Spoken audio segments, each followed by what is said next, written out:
Are you able to see the screen?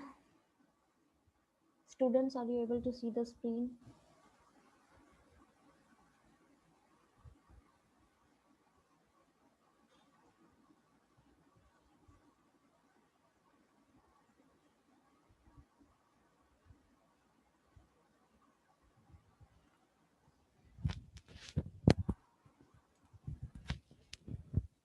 Okay.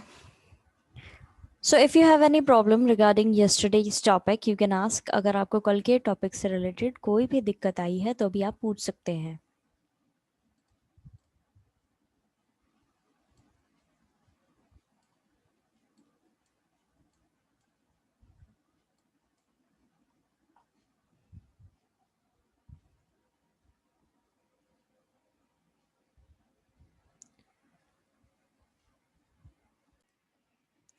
Okay तो आज हम पढ़ेंगे मेजी restoration. The internal discontent coincided with demands for trade and diplomatic relations. In 1853, the USA sent Comrade Matthew Perry, 1794 to 1858, to Japan to demand the government sign a treaty that would permit trade and open diplomatic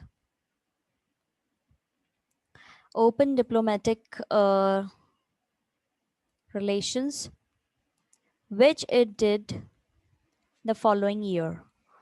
अब क्या हो रहा था यहाँ पर? Wait a minute, she's dealing with some problem.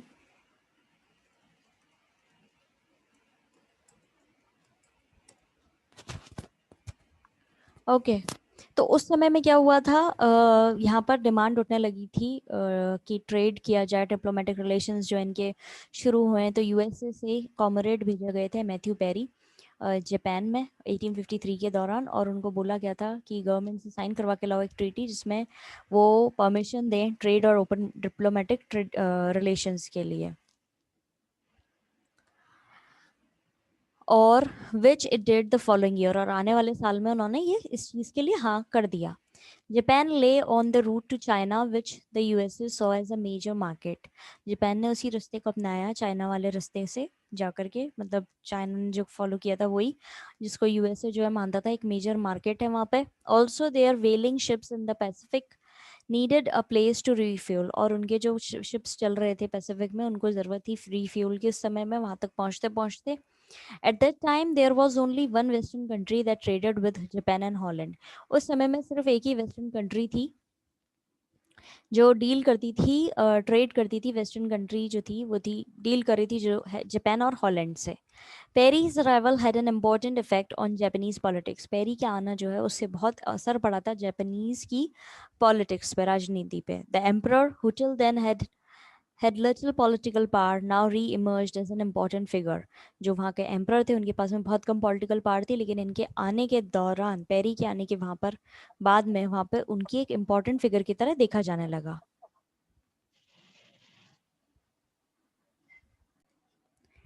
और पेरीज arrival, मतलब peri के आने के बाद में उनको इम्पोर्टेंट फिगर की तरह देखे जाने लगा था वहाँ के एम्परर को.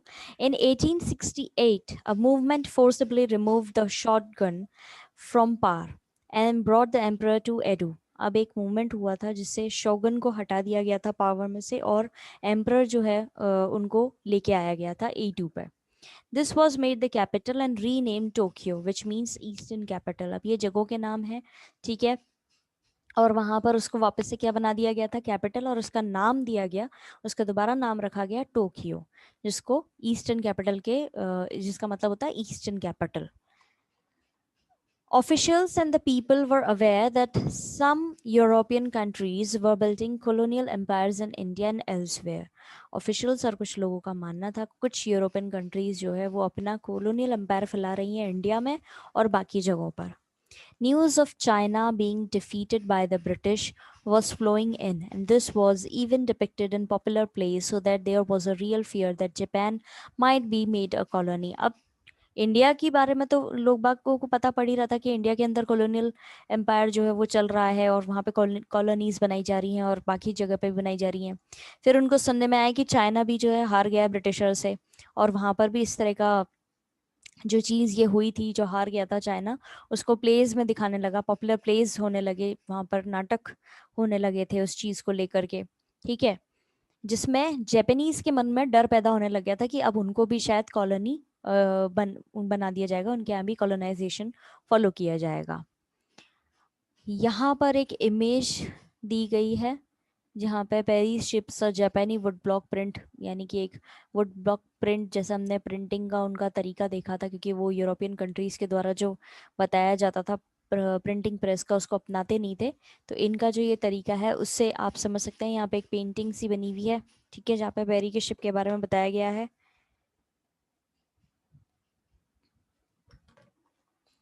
अब इनके मन में डर पैदा कर दिया था।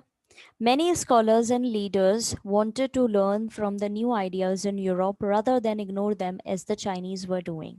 कई सारे scholars और leaders जो हैं सीखना चाह रहे थे यूरोप के आइडियाज़, जो वहाँ पे यूरोपियन आइडियाज़ चल रहे थे उनसे, बजाय उनके जो चाइनीज़ लोग उनको इग्नोर कर रहे थे, उसको फॉलो नहीं करना चाहते थे वो लोग। Others sought to exclude the Europeans even while being ready to adopt the new technology they offered. और कुछ लोगों का मानना था कि यूरोपियंस की टेक्नोलॉजी को तो अडॉप्ट करा जा सकता है लेकिन उन लोगों को नहीं। Some argued for a gradual and limited opening to the outer world, और कुछ लोगों का मानना ये था कि धीरे धीरे ही सही पर कुछ लिमिटेड ओपनिंग इनको बाहरी दुनिया को जो है देनी चाहिए, यानी उनको कुछ चीज़ें उनकी अपनानी चाहिए। The government launched a policy with the slogan फुकोकू क्योहो हाय, rich country strong army. Government ने लॉन्च किया एक पॉलिसी जिसका नाम दिया गया ये उनकी लैंग्वेज में, जिसका मतलब था रिच कंट्री और strong army. They realize that they needed to develop their economy and build a strong army. उनको रियलाइजेशन हो गया था कि उनको भी ज़रूरत है अब एक अच्छी इकोनॉमी को, अपनी इकोनॉमी को डेवलप करने की, और उनको एक अपनी आर्मी को भी स्ट्रॉन्ग करना है, यानी एक स्ट्रॉन्ग आर्मी उनको बिल्ड करनी है। Otherwise they would face the prospect of being subjugated like India. लेकिन फिर उसके बाद नहीं तो अगर वो स्ट्रॉन्ग आर्मी नहीं बनाएंगे तो क्या होगा, उनके साथ भी वही हाल होगा जो इंडिया के साथ में हुआ है। यहाँ पर एक कार्टूनिस्ट तरीके से कॉमरेड पेरी जो है उसका कार्टून बनाया गया है कि किस तरीके से जापानीज लोग उनको देखते हैं। यहाँ पे एक बहुत ही डिस्टॉर्टेड फिगर है, बहुत ही क्रूअल सा और थोड़ा सा अजीब सा फिगर बताया गया है कि इस तरीके से जापानीज लोग जो है पेरी को देखते हैं। To do this they needed to create a sense of nationhood among the people and to transform subjects into citizen. अब ये सब चीज़ें करने के लिए उनको ज़रूरी था कि एक देशभक्ति की भावना जो है लोगों के अंदर उठाई जाए और जिससे वो ट्रांसफॉर्म कर सके अपने प्रॉपर अपने लोगों को एक सिटीजन के तौर पे। At the same time, the new government also worked to build what they called the emperor system. उसी समय जो नई गवर्नमेंट अपॉइंट हुई थी, वहाँ पर इलेक्ट हुई थी, वो भी कैसे काम कर रही थी, वो भी अपना बिल्ड कर रही थी, अपनी एम्प्रर सिस्टम के अंडर काम शुरू कर रही थी। Japanese scholars use this term as the emperor was part of a system along with the bureaucracy and the military that exercise power. Japanese scholars use करते थे एम्प्रर सिस्टम, क्योंकि यहाँ पर एम्प्रर जो है हिस्सा हिस्सा होता था सिस्टम का, जिसके साथ में ब्यूरोक्रेसी भी काम कर रही थी और मिलिट्री भी काम कर रही थी, और सब अपनी पावर्स को एक्सरसाइज कर रहे थे, यानी कि अपनी पावर्स को यूज कर रहे थे। Officials were sent to study the European monarchies on which they planned to model their own. Officials को भेजा गया पढ़ने के लिए यूरोपियन monarchies के बारे में, जिससे वो अपने लिए भी एक मॉडल बना सकें।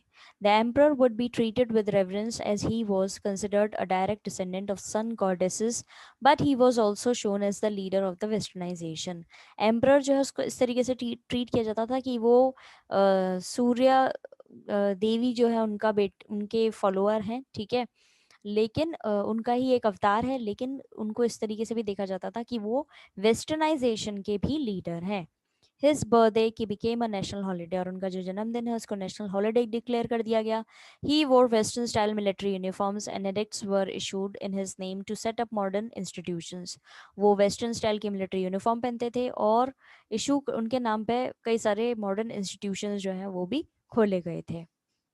The Imperial Rescript on Education of 1890 urged people to pursue learning, advance public good and promote common interest. अब क्या हुआ था, इंपीरियल रीस्क्रिप्ट जो है एजुकेशन की वो शुरू हुई थी 1890 में, और उसमें लोगों के प्रति उनको वो किया जा रहा था कि अब उनको प्रोत्साहित किया जा रहा था कि अब आपको सीखना चाहिए और पब्लिक गुड के बारे में जानना चाहिए और ये लोगों तक पहुंचानी चाहिए, यानी कि वो एजुकेशन को एक तरीके से सपोर्ट कर रहे थे। इस पैराग्राफ में अभी तक या इससे पहले वाले पैराग्राफ में आपको कोई भी प्रॉब्लम आई है तो अभी आप पूछ सकते हैं।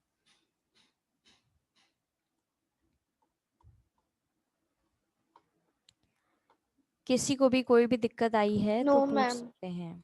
Okay. A new school system began to be built from 1870s। नए तरह के स्कूल सिस्टम जो है वो शुरू हो गए थे बनाने 1870 के दौर में। Schooling was compulsory for boys and girls and by 1910 almost universal. Schooling जो है वो ज़रूरी था बॉयज़ और गर्ल्स के लिए और 1910 तक पूरे यूनिवर्स में ये चीज़ नॉर्मल हो गई थी। Tuition fees were minimal. Tuition fee बहुत कम ली जाती थी। The curriculum had been based on western models but by the 1870s while emphasizing modern ideas stress was placed on loyalty and the study of Japanese history। अब क्या हुआ था, curriculum जो है वो बेस्ड था वेस्टर्न मॉडल पे क्योंकि ये लोग वेस्टर्न करिकुलम को प्रेफर कर रहे थे 1870s के दौरान और ज़्यादा मॉडर्न आइडियाज़ पे ध्यान दिया जा रहा था और स्ट्रेस दिया जा रहा था कि आपको जापानीज़ हिस्ट्री के बारे में भी पढ़ना है और उसके साथ में लॉयल रहना है। The Ministry of Education exercised control over the curriculum and in the selection of textbook as well as in the teachers training। अब मिनिस्ट्री जो थी एजुकेशन की वो ध्यान दे रही थी कि किस तरीके से करिकुलम को कंट्रोल करना है, क्या पढ़ाना है क्या नहीं पढ़ाना है, किस तरह की टेक्स्ट बुक जो उनको सेलेक्ट करनी है और साथ साथ टीचर्स ट्रेनिंग। किसी भी व्यक्ति को आप टीचर नहीं ऐसे ही नहीं डिक्लेयर कर सकते, उनको प्रॉपर ट्रेनिंग दी जाती है, तो इन लोगों ने भी ट्रेनिंग दी थी। What was called moral culture had to be taught, and text urged children to revere their parents, be loyal to the nation and become good citizens। अब इनके स्कूलों में किस तरह की शिक्षा दी जा रही थी कि मॉरल कल्चर जो है वो पढ़ाया जा रहा था, यानी नैतिकता जो है वो पढ़ाई जा रही थी और बोला जा रहा था कि आपको अपने पेरेंट्स को सर्व करना चाहिए, ठीक है, और साथ ही साथ आपको नेशन को लेकर के जो है लॉयल रहना है और एक अच्छा सिटीजन बनाना है। ये सब चीज़ें वहाँ पर पढ़ाई जा रही थी मॉरल कल्चर के तहत। To integrate the nation, Meiji government imposed a new administrative structure by altering old village and domain boundaries। अब इंटीग्रेट नेशन यानी नेशन को यूनाइटेड करने के लिए मेजी गवर्नमेंट ने नया एडमिनिस्ट्रेटिव स्ट्रक्चर लाया जिसमें पुराने जो विलेजेस थे उनको ऑल्टर किया और जो पुरानी बाउंड्रीज थी उनको इकट्ठा किया, मतलब उनको एक साथ किया, थोड़े चेंजेस लाए वो। The administrative unit had to have a revenue educate to maintain the local schools and health facilities as well as serve as recruitment center for military। Administrative unit का काम था कि रेवेन्यू इतना होना चाहिए उनके पास में कि वो स्कूल, लोकल स्कूल और हेल्थ फैसिलिटीज़ मेंटेन कर पाए और साथ ही साथ जो रिक्रूटमेंट सेंटर है मिलिट्री के लिए, जो रिक्रूटमेंट सेंटर है जहाँ पर मिलिट्री में भर्ती होती है उनको भी सर्व कर पाए। All young men over 20 had to do a period of military service। हर जवान जो था, हर जो जवान आदमी था 20 साल से बड़ा, उसको एक प्रॉपर टाइम पीरियड के लिए मिलिट्री ज्वाइन करनी ही पड़ती थी। A modern military force was developed. एक नई मिलिट्री फोर्स जो है डेवलप की गई। A legal system was set up to regulate the formation of political groups, control the holding of meetings and impose strict censorship. एक legal system लाया गया जिसमें पॉलिटिकल ग्रुप्स को कैसे चलाना है वो देखा गया, कैसे कंट्रोल करना है उनकी मीटिंग्स को और किस तरह की सेंसरशिप उनकी मीटिंग्स के ऊपर लगानी है, वो सब चीज़ें देखी जाने लगी। In all these measures the government had to face opposition. अब इन सारे मेजर्स में गवर्नमेंट को कई बार ऑपोजिशन भी झेलना पड़ रहा था। The military and the bureaucracy were put under the direct command of the emperor. और मिलिट्री और ब्यूरोक्रेसी को किसके नीचे छोड़ा गया था? एम्परर के कमांडर जो कमांड था उसके नीचे उनको काम करना था। This meant that Even after a constitution was enacted, these two groups remain outside the control of government। भले ही यहाँ पे कॉन्स्टिट्यूशन लागू कर दिया गया था लेकिन फिर भी ये जो दो ग्रुप थे मिलिट्री और ब्यूरोक्रेसी, ये बिल्कुल अलग, मतलब गवर्नमेंट के कंट्रोल से ये बिल्कुल फ्री थे। On in all these measures the government faced opposition. इस तरह के मेजर्स से गवर्नमेंट का काफ़ी विरोध भी झेलना पड़ा था। इस पैराग्राफ में कोई प्रॉब्लम आई है तो आप लोग अभी पूछ सकते हैं।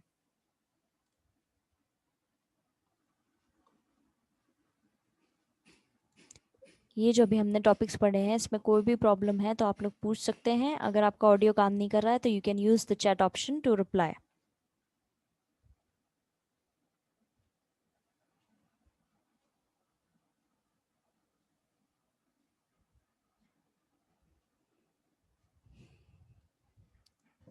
Okay. Tensions between these different ideals, represented by a democratic constitution and a modern army, was to have far reaching consequences. ये जो टेंशन चल रही थी, अलग अलग आइडल्स थे डेमोक्रेटिक कॉन्स्टिट्यूशन के और मॉडर्न आर्मी के, इसके आगे जाकर के बहुत बड़े अलग अलग तरह के सिचुएशंस उनको झेलनी थी. The army pressed for a vigorous foreign policy to acquire more territory. Army जो है वो मान रही थी, जो फॉरेन पॉलिसी थी उसको लेकर के, कि अब हमें और टेरिटरी फैलानी चाहिए. This led to wars with China and Russia. इसके कारण क्या हुआ, चाइना और रशिया से लड़ाई हुई. In both of which Japan was the Victor.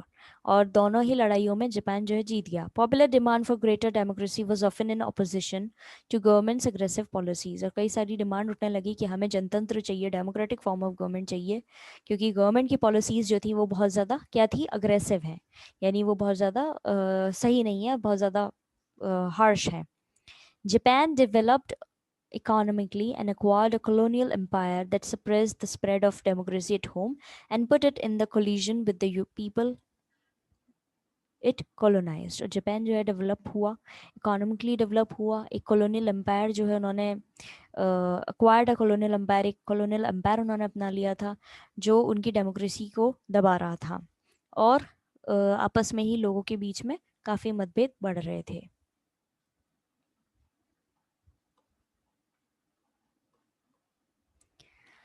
So that's all for today. आज हम इतना ही पढ़ेंगे. इस टॉपिक में अगर आपको अभी भी कोई प्रॉब्लम आई है तो पूछ सकते हैं, नहीं तो आप अपनी सारी इकट्ठी कर सकते हैं प्रॉब्लम्स कल के सेशन के लिए.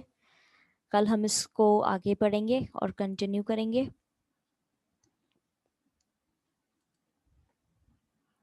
स्टूडेंट्स, अभी भी मैं पूछ रही हूँ, अगर आपको इस चीज़ में, इस टॉपिक में कोई प्रॉब्लम आई है तो आप लोग अभी भी पूछ सकते हैं. We still have time. No ma'am. Okay, what about others? बाकी लोग भी रिप्लाई करेंगे. You can use the chat option.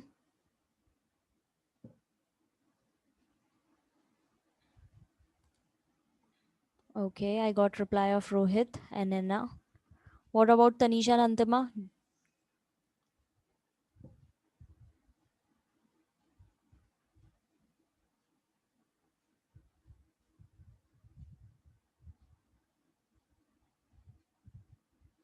Okay, Tanisha replied.